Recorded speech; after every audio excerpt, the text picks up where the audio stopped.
그리스도는 모든 믿는 자에게 의를 이루게 하여 율법의 마침이 되시니라. 아멘. 할렐루야. 여러분 율법 따라합시다. 율법의 마침이 되신 예수. 율법의 마침이 되셨다. 율법의 마침이 되셨다. 이 마침이라는 단어를 신학자들 뭐 여러 가지로 해석을 하는데 끝이다 이렇게 해석하는 학자도 있어요. 율법의 끝이다. 율법의 끝. 끝이라는 말은 뭐예요? 종지부를 찍었다 이런 의미겠죠. 그러니까 마침이라는 말은 다른 말로 말하면 율법의 완성이다 라고 얘기할 수 있습니다. 율법의 완성. 그럼 율법의 완성이 뭐냐? 로마서 여기 말씀하고 있는 것처럼 또는 우리 주님은 또로 말씀하세요. 율법의 마침뿐만 아니라 또는 율법의 완성이다 라고 말씀하기도 있죠. 그렇기 때문에 자 그럼 뭐가 율법의 완성이냐? 사랑은 율법의 완성이다 라고도 말씀하고 있습니다. 여러분 율법이 언제 생겨났나요? 율법이 언제 생겼죠? 율법 옛날에 생겼어. 옛날에 그렇죠. 모세를 통해 하나님 주신 것이 율법이죠. 여러분 그렇다면 율법은 모세를 통해서 주셨는데 자 모세가 저 이집트에서 이스라엘 백성들을 구원해내서 출애굽이라 그랬죠. 출애굽 하던 때가 주전 1446년이에요. 1446년. 그러니까 적어도 1446년 전에는 율법이 없었어요. 율법이 없어. 그러면 1446년에 출애굽을 해가지고 저 시내산 광야에 이렇게 정착을 하고 하나님 모세를 야 모세야 너 하고 있잖아. 좀 저기 여호수아하고 좀 이렇게 올라와봐. 그 여호수아가 따라 올라가다가 너는 여기 있고 모세를 하나님이 시내산 정상으로 부르시죠. 모세가 시내산 정상에 오르락 내려가기를 여러 차례 합니다. 40일 동안 오르락 내려가를 하는데 그 가운데서 율법의 핵심이 우리는 두 돌판만 생각하고 있지만 거기서 하나님께 많은 법을 주셨잖아요. 그래서 일반적으로 율법은 언제 받았냐? 주전 1445년경이다 라고 우리가 이해를 하면 됩니다. 그러니까 1445년 이전에는 율법이 없었어. 율법이 없었어. 그렇지만 우리가 죄라는 것은 언제부터 있었어요? 태초부터가 아니고 죄라는 것은 에덴 동산에서부터 생겼죠. 에덴 동산. 그러니까 지금부터 말하면 6,000년 전에 죄는 있었고요. 지금부터 말하면 3,500년 전에 3,500년 전경에 율법은 왔다. 그러면 약 2,500년 기간 동안에는 여러분 율법이 없었지만 죄는 있었죠. 근데 율법의 기능이라는 게 율법. 보통 하나님께서 율법을 주셨는데 자 율법 그러면은 성경에 되어 있는 그 법을 모두가 다 율법이라고 생각할 수 있는데 율법에는 주제가 있어. 주제. 크게 율법에는 세 종류가 있어. 세 종류. 첫째는 따라합시다. 시민법.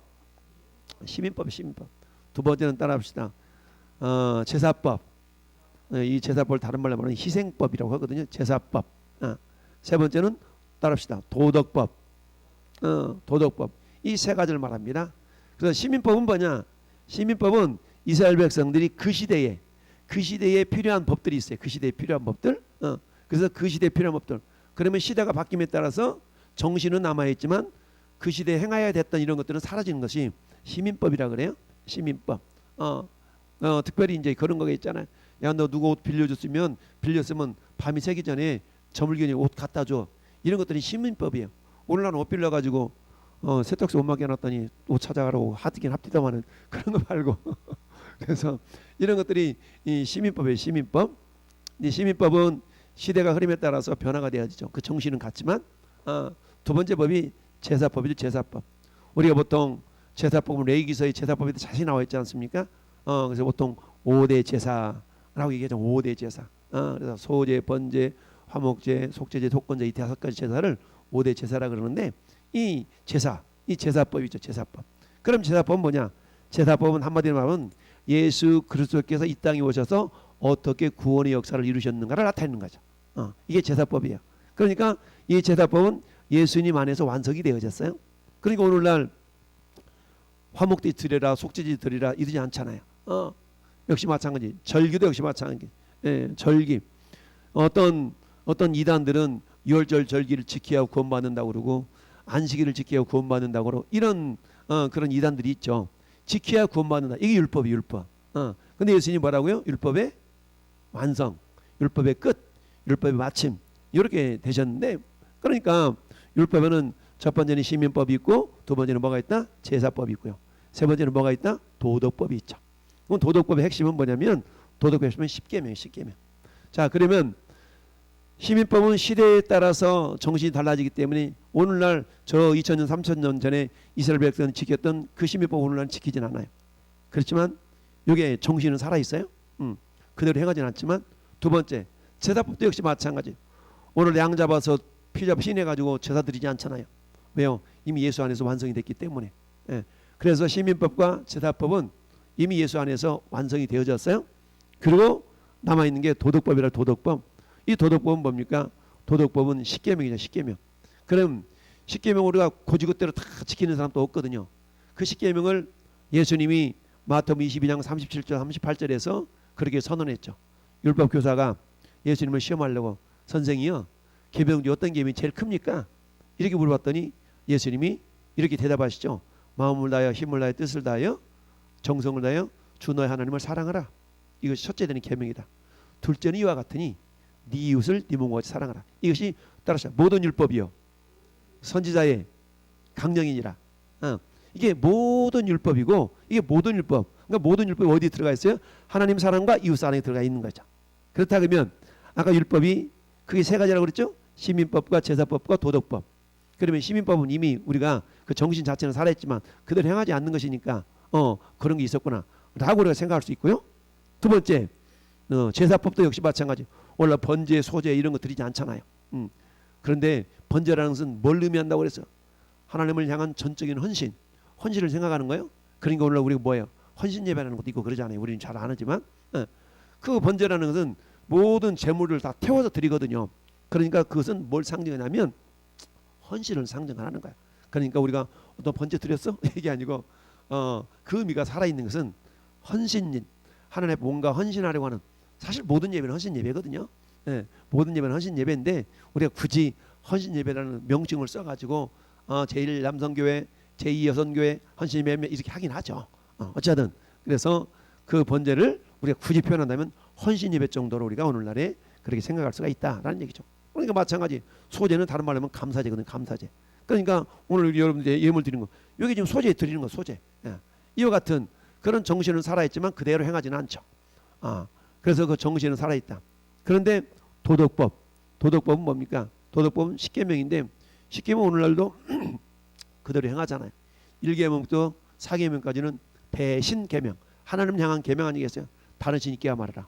오직 하나님만이 짱이 돼야 된다는 얘기죠. 두 번째, 우상 섬기지 말고 만들지도 말고 절하지도 말아라.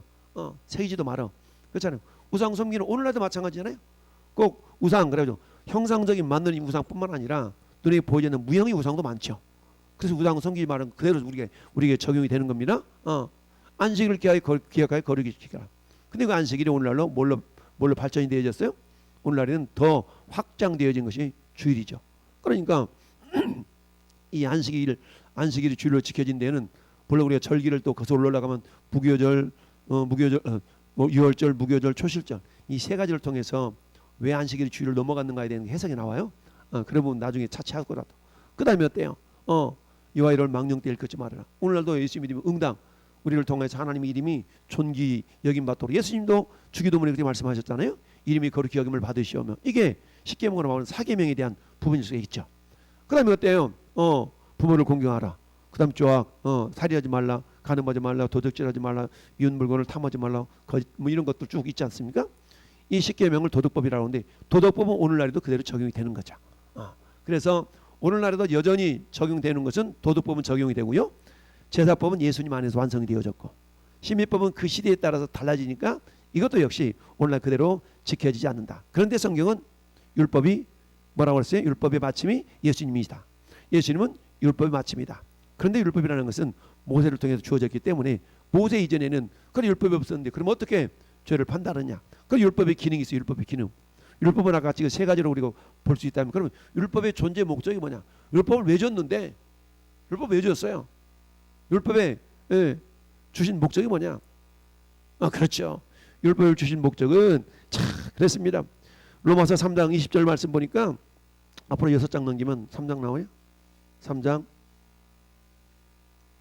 자, 19절 20절을 같이 읽읍시다. 우리가 말하거니와 무릇 율법이 말하는 바는 율법 아래에 있는 자들에게 말하는 것이니 이는 모든 입을 막고 온 세상으로 하나님의 심판 아래 있게 하라 함이라. 그러므로 율법의 행위로는 그 앞에 의롭다 하심을 얻을 유체가 없나니 율법으로는 죄를 깨달음이라. 아멘. 자, 율법을 완벽하게 지켜야만이 의롭다 할 수 있는 거거든요. 근데 완벽하게 지킬 수 있는 분이 예수님밖에 없어요. 그러니까 그 어떤 인간도 율법을 지켜서 의로워질 수 있는 존재는 없어. 율법의 목적, 율법의 의미가 나타나는데 로마서 3장 20절에 율법으로 뭐 한다고요? 죄를 깨닫는다는 얘기입니다. 죄를 깨달아.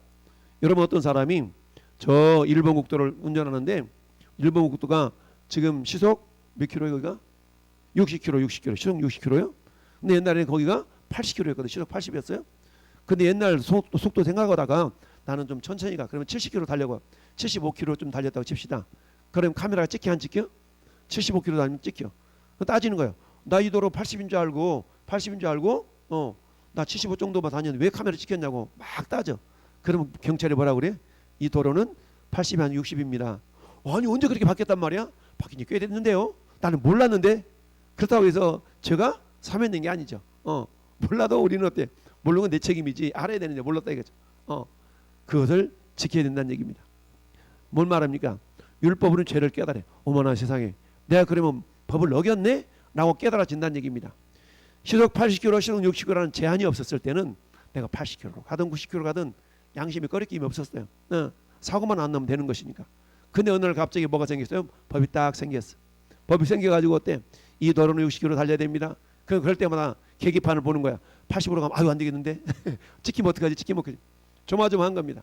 근데 여러분, 법이라는 것은 결국 법 자체가 목적이 있는 것이 아니라 뭔가를 보호하기 위해서 있는 거잖아요. 그러니까 법으로는 율법은 죄를 깨닫는다는 얘기입니다. 그럼 어떤 죄를 깨닫는가? 하나님은 우리를 의로운 존재 만들기를 원하셔요. 근데 많은 사람들이 뭔가를 행위를 해서 의로운 존재가 되기를 원하는 겁니다. 율법을 지켜서 의로워지려고 하는 그런 속성이 있었다는 얘기입니다. 세상 모든 종교는 자력구원. 내가 뭔가를 해서 선을 행해서 도를 닦아서 전부 다 그 근거가 나야 나. 그렇게 해서 어떻게 뭔가 일정한 수준에 이르려만이 부처가 되고 일정한 수준에 이르려만이 구원을 받고 이런 모습들을 한다는 얘기죠. 그러니까 2단, 3단의 어떤 그런 내용들은 대부분이 다 그래요. 대부분이 뭔가를 행해야만이 해지 않으면 안 돼. 신땡땡 이 신천지는 뭡니까? 초등교육, 중등교육, 고등교육 과정을 밟지 않으면 구원이 없어. 그 구원을 받아야 14만 4천 명 안에 들어올 수 있는 기회가 주어져. 그러니 죽자 사자 그 안에 들어가려고 막 열심을 다해서 공부하죠. 그러면 따져봅시다. 정신지체가 있어. 공부하는데 어눌해. 이런 사람은 구원 못 받아요. 구원 못 받아. 왜? 공부할 수 초급, 중급, 고급을 어떻게 다 맞춰? 못 맞히잖아요.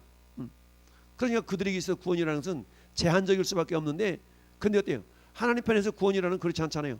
제한이 없어. 누구나 다 예수를 그리스도로 고백하고 구주로 영접하는 모든 사람은 빈부귀천, 남녀노소, 가방끈이 길든 작든 인정하면 다 구원받는 거죠. 그래서 구원은 은혜이지 행위가 아닌 거거든요. 할렐루야. 율법의 기능이 첫째 뭐냐? 율법의 기능은 죄를 깨닫는다는 얘기입니다. 그러니까 율법이 없을 때는 내 마음대로 살았잖아요. 내 마음이야, 내 뜻이야. 근데 법이라는 기준이 딱 생기면서 어머 이것도 죄네. 이제는 어때요? 누군가를 찔러 죽이면 살인죄인 줄 알았어. 근데 형제를 미워하는 자마다 살인한 자니 세상에. 하나님은 행위도 보시지만 동기를 보셔. 그러니까 어때요? 내가 그 법이 있기 전에는 내 마음대로만 마음속으로만 이글 타오르는 막 그런 어떤 욕망과 야욕과 막 이런 거 가지면서 그것을 안 그런 척했어. 근데 하나님께서 속을 다 보시네. 그래서 어떤 분이 죽었는데 야 너 아직 죄가 많아서 지옥 가 큰일 나.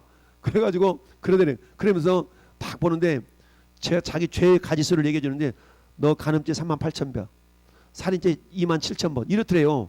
아니 내가 사람 죽인 적도 없는데 누구 간음한 적도 없는데 간음죄 38,000번에다가 살인죄가 27,000번이래요. 이 세상에 어떤 사람이 27,000명을 죽여가지고 살인죄를 짓고 간음해가지고 38,000명 간음한 사람이 어디 있겠어요? 그래서 막 따졌다는 거죠. 내가 어떻게 27,000명을 죽이고 38,000명이 간음했냐고 그랬더니 우리 하나님께 성경을 딱 펼치면서 야 그 형제를 미워하는 자마다 뭐라 그랬어?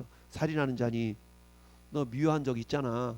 근데 미워하는 감정이 순간순간 미워하는 감정이 들었는데 그래서 하나님 전부 다 치부책에다 적어놔가지고 그때마다 살인죄 이게 27,000명이 27,000번 이었다는 거죠. 간음죄도 역시 마찬가지. 야 너 여자를 보고 음란한 생각만 품어도 간음죄야. 너 한 번도 안 했어? 돌아보니까 막 그런 생각이 수십 번 왔다리 갔다리 하잖아요. 그걸 다 간음죄라고. 근데 한 번 안 했다고 시침이 뚝 뗐는데 보니까 그렇다는 거죠. 야, 그러면서부터 어때요? 그 법을 깨닫는 순간부터 나는 이제 어때? 나는 죄인인 거야. 그때부터 나는 죄인이야. 제가 그 전까지는 죄가 아니었는데, 야, 그러니 어때요? 그 죄에서 그 법에서 벗어날 아무런 능력도 없는 거야. 그러니까 어때요? 사도 바울도 오라 나는 곤고한 사람이로다 이 사망의 몸에서부터 나를 건져내랴 라고 고통했던 거죠. 왜? 자기 심령 속에 하나님 편으로는 마음 한편으로는 하나님 법에 순종하고 싶고 하나님을 사랑하고 싶고 이런 마음이 없는 게 아니야. 그런 마음 다 있어. 우리 성도들도 마찬가지잖아요. 여러분 신앙생활 잘하고 싶은 마음 없는 사람 어디가 있어요? 다 잘하고 싶지. 여러분 그 오늘 기도에 나도 한번 기도 한번 해볼까? 그런 마음 안 품은 사람 어디가 있어? 다 하지. 그런데 어때요? 사단은 우리로 하여금 야 오늘은 피곤하잖아. 오늘은 쉬어야지. 야 그거 따먹으면 안 죽는다? 자꾸 우리를 유혹해가지고 어때? 말씀을 불순종하도록 만들고 있다는 얘기입니다. 그러니까 율법이라는 건 죄를 깨닫게 하는 겁니다. 그런 율법의 법의 기준이 없었더라면 죄인지를 몰랐어. 근데 법이 딱 나오고 보니까 세상에 이게 죄였네. 그때부터 어때? 너 고통스러운 거야. 오호라 나는 곤고한 사람이로다 이 사망의 몸에서 나를 건져내랴. 야 딱 그랬더니 예수님 모셔가지고 야 내 피는 어떤 죄도 다 용서한다. 야 내 피는 무슨 죄든지 큰 죄든 작은 죄든 다 용서할 수 능력이 있어. 이렇게 주님이 딱 다가오시는 오호라 나는 곤고한 사람이로다. 그랬는데 보니까 예수님의 보혈 때문에 그러므로 이제는 어때? 정죄함이 없나니 할렐루야. 생명의 성령의 밥이 죄와 사망의 모든 해방하였음이니라 할렐루야. 그래서 어때요? 죄가 더한 곳에 은혜가 더 크다고 그랬어. 무슨 말씀입니까? 내가 말씀의 율법의 기초에 율법의 기준이 비춰보니까 이것도 죄였고 저것도 죄였네. 할렐루야. 그러니까 내 속에서 이것도 죄였구나라는 걸 많이 발견하면 발견할수록 그 죄마저도 주님의 보혈로 용서받았기 때문에 죄가 넘치는 곳에 은혜가 넘친다는 말씀이 있는 겁니다. 할렐루야. 죄를 많이 져야만이 은혜가 넘친다는 의미가 아니고 내 안에 있는 죄를 많이 발견해내면 발견해낼수록 그조차도 용서하신 주님의 은혜가 크더라는 얘기입니다. 야 이런 죄도 나에게 있었구나. 예전에 미처 몰랐는데 내 마음 보니까 로마서 1장 한 장 더 넘겨봐. 로마서 1장 보니까 그것이 내 모습이었어. 로마서 1장에 20절에 보니까 시작. 창세로부터 그의 보이지 않는 것들 곧 그의 영원하신 능력과 신성이 그가 만드신 만물이 분명히 알려졌나니 그러면 그들이 핑계하지 못할지니라. 하나님을 알되 하나님을 영화롭게도 하지 아니하고 그 다음 또 못 하니 그렇지 하고 오히려 그 생각이 허망해지며 미련한 마음이 어두워졌나니 스스로 지혜 따나 어리석게 되며 썩어지 않은 그 영광과 썩어질 사람과 쫙 바꾸었네. 그러면서 우리 몸속에 별의별 것들이 다 그런 것들이 다 들어있어. 이런 모습이 다 들어있는 것을 분명히 깨닫게 되었다는 얘기입니다. 경건하지 않는 이런 모습들이 다 들어있어. 자 28절도 보니까 시작. 또한 그들의 마음이 하나님 두기를 싫어하며 하나님께 그들을 그 상실한 마음대로 내버려 두사 합당하지 못한 일을 하게 하셨으니 29절 모든 불의 추악 탐욕 악이 가득한 자여 시기 살인 분쟁 사기 악독이 가득한 자여 수군수군한 자여 비방하는 자여 하나님을 미워하시는 자여 능욕하는 자여 교만한 자여 자랑하는 자여 악을 도모하는 자여 부모를 배약한 자여 우매한 자여 배약한 자여 짜자자자자자 이런 것을 때 어디가 있다고요? 우리 마음속에 있더라. 겉으로는 멀쩡한 것 같아. 나는 목사니까 목사함내 하고 있는데 목사도 까발려 보니까 하나님 보실 때 이렇더라는 얘기입니다. 나도 목사지만 내 마음도 보니까 이런 모습들이 다 내 모습인 것 같아. 그럼 어때요? 세상에 이런 죄가 있었구나. 예전에 그런 줄을 몰랐는데 말씀의 기준에 율법의 기준에 비춰보니까 내 안에 이런 추악한 모습들이 발견되더라는 겁니다. 그러니까 사도 바울도 오라 나는 곤고한 사람이로다 이 사망의 몸에서 누가 나를 건져내라. 그러면서 의인은 없나니 한 사람도 없구나라는 것을 깨닫게 됐다는 얘기입니다. 그러면서 어때요? 믿음의 오기까지 우리는 율법 아래서 우리는 메인바디였다. 메인바디는 존재. 할렐루야. 그럴 때 믿음이 온 후에야 비로소 자유케 된 겁니다. 할렐루야. 왜요? 그 믿음은 뭐예요? 예수의 보혈로 모든 죄 사함받고 할렐루야. 우리가 만약 우리 죄를 자백하면 저는 미쁘시고 오로사 우리 죄를 사시며 모든 불의 가운데 우리를 깨끗하게 하실 것이 할렐루야. 모두를 지켜서 깨끗하게 할 수 있는 존재는 아무것도 없구나. 주님의 보혈을 의지할 때에 주님께서 우리를 죄 없다 인정하시고 주님의 의로움을 우리에게 안겨주시는 겁니다. 이걸 전가된 의라고 하잖아요. 전가된 의. 할렐루야. 우리에게 있는 의로움은 그 근거가 나에게 있는 게 아니에요. 주님의 의를 우리에게 이렇게 인정해 주신 겁니다. 전가된 의. 주님의 보혈로 우리가 주님 나는 죄인입니다. 나는 죄인입니다. 그럴 때 주님이 그래 안다. 그러나 그 죄마저도 내 피로 다 용서했다. 라는 것을 믿고 받아들인 자에게 주님의 의로우심이 임하는 겁니다. 할렐루야. 그러니까 우리는 어때요? 내가 의로워서 의인이 아니라 주님이 의롭다고 인정해 주시기 때문에 의인인 줄 믿습니다. 그렇습니다. 이처럼 율법은 예수 그리스도를 통해서 완성이 되었는데, 그러면 어때? 그 율법의 완성은 뭐냐? 한번에 말하는 사랑이라는 얘기. 사랑. 그래서 시민법은 사라졌고 정신만 남아있고, 제사법은 예수 그리스도 안에 완성이 되어졌고, 도덕법은 남아있지만, 도덕법의 핵심이 보니까 1계명부터 4계명까지는 대신계명, 하나님을 사랑하라. 5계명부터 10계명까지는 보니까 대인계명, 이웃을 사랑하라. 할렐루야. 이것이 뭐요? 모든 율법이요 선자의 강령이니라 라고 예수님이 말씀하셨다는 사실입니다. 할렐루야. 우리 스스로는 율법을 행할 수 없어요. 지킬 수 없어요. 이미 완성하신 예수 그리스도를 통하여서 우리는 어때요? 이미 율법을 완성한 주님과 함께 율법을 행하는 자가 되었다는 얘기입니다. 그럼 어떻게 해요? 가지 하나를 다 지켜야만이 지켰구나가 아니라 주님을 사랑함으로, 이웃을 사랑함으로 율법을 지킨 것으로 우리 하나님이 인정해 주신 줄로 믿습니다. 그럼 우리 뭐만 집중하면 돼요? 주님을 사랑하는 것과 이웃을 사랑하는 것으로 집중하면 되겠죠? 우리 주님은 베드로에게, 부활하신 이후에 베드로에게 다른 거 안 물어봤어요. 너 이 계명 지켰어? 저 계명 지켰어? 저 계명 지켰어? 이거 안 물어봤어요. 너 나 사랑하냐? 단 한 가지만 물어보신 줄 믿습니다. 이분도 하나님 우리에게 말씀하셔요. 예수님은 율법의 마침이 되셨어요. 예수님은 율법의 완성이 되셨어요. 왜? 주님은 사랑의 본체시니까. 할렐루야. 그다음 오늘날 저 여러분들이 율법은 죄를 깨닫게 되는 겁니다. 성경의 말씀에 비춰보니까 나에게 이런 죄도 있고 저런 죄도 있고 오만 가지 잡죄가 다 있네. 그렇지만 그 죄마저도 주님의 보혈로 다 용서함 받은 줄 믿습니다. 그럼 이제 우리가 해야 될 일은 뭡니까? 주여 내가 주를 사랑하나이다. 우리가 주님 사랑하는 줄을 주께서 하시나이다. 우리가 추구해야 될 건 다른 게 아닙니다. 주님 사랑하는 겁니다. 주님 사랑해요. 할렐루야. 이렇게 해서는 어떻게 됩니까? 내가 주인 삼았던 모든 것 내려놓을 때에 우리가 주님을 먼저 생각하고 사랑하는 줄로 믿습니다.